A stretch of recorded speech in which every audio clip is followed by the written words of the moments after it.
వంటలకు ఇంతకంటే స్వచ్ఛమైన గానుగ నూనె మరెక్కడా దొరకదు. SRV naturals. ఆర్డర్స్ కై స్క్రీన్ పై నెంబర్ కి కాల్ చేయండి. దహన సంస్కారాలు మరణించిన వ్యక్తి 5 సహజ మూలకాలతో అంటే గాలి, నీరు, ఆకాశం, అగ్ని మరియు భూమితో కలిసిపోవడానికి సహాయపడతాయి. ఒక వ్యక్తి మరణిస్తే భారతీయ సంప్రదాయంలో మృతుడి మతం ప్రకారం అంత్యక్రియలు జరుపుతూ ఉంటారు. అయితే ఏ దిక్కు లేని వారు అనాథలుగా లోకాన్ని విడిస్తే మానవత్వం ఉన్న మనుషులు ఆ అనాథ పార్థివ దేహానికి అంత్యక్రియలు నిర్వహించి ఆ ఆత్మకు గౌరవాన్నిస్తారు.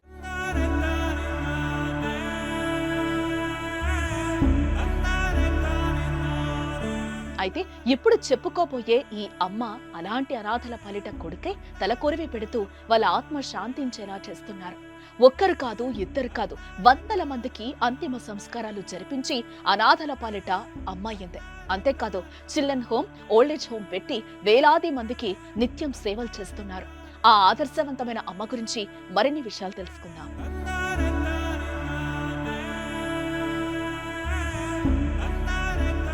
కృష్ణా జిల్లా గన్నవరానికి చెందిన కానూరి శేషుమాధవి పేద కుటుంబంలో పుట్టింది.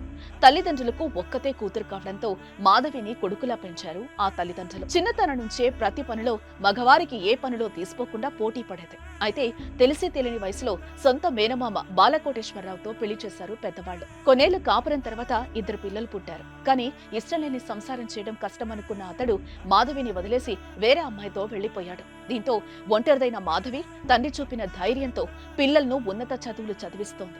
అయితే తండ్రి తాను పుట్టక ముందు అనాథ అని తెలుసుకుంది. అనాథలకు అమ్మా నాన్నలు లేకపోతే ఎంత ఇబ్బంది పడతారో కల్లారా చూసింది. పిల్లలు వదిలేసిన తల్లిదండ్రులు గోస గమనించింది. వాళ్ళ కోసం ఏదైనా చెయ్యాలని భావించింది.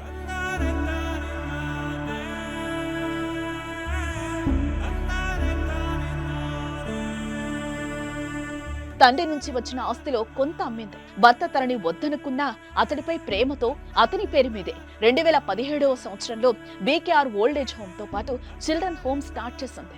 ఇందుకోసం ఆ రోజుల్లో ఆమె అక్షరాల 6 లక్షలు ఖర్చు చేసింది. ప్రజాసేవలో తృప్తి పొందుతున్న సమయంలో మాధవి సేవాగుణం తెలుసుకున్న పలువురు దాతలు విరివిగా విరాళాలు ఇవ్వడం ప్రారంభించారు. దాంతో మరిన్ని సేవలు పెంచడం స్టార్ట్ చేసింది. ఈలోగా కరోనా మహమ్మారి ప్రపంచాన్ని కుదిపేసింది. ఆశ్రమంలో ఉన్నవారిని కాపాడుకోవడం ఒకవైపైతే, ఇళ్ల నుంచి బయటకు వెళ్లలేని ప్రజల బాధ ఎలా ఉందో అని తెలుసుకోవాలనే ఆరాటం మరోవైపు.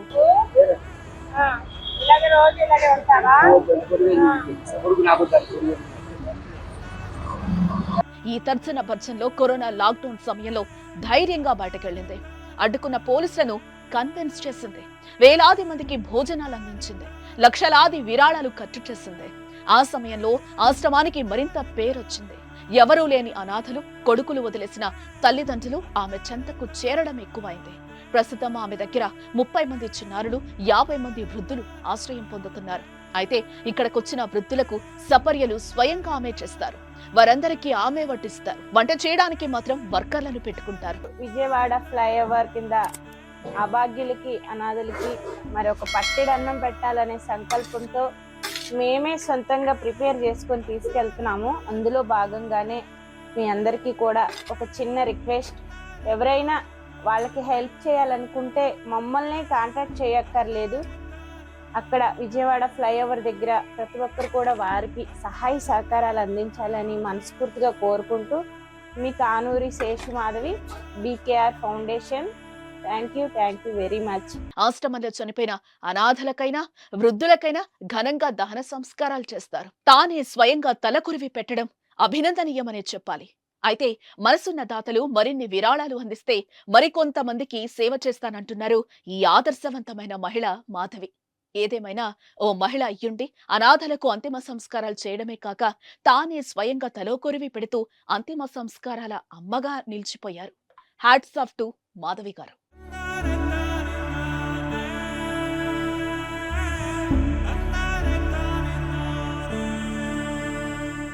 సుమన్ టీవీలో మీ పర్సనల్ అండ్ బిజినెస్ ప్రమోషన్స్ కోసం కింది నెంబర్కి కాంటాక్ట్ చేయండి.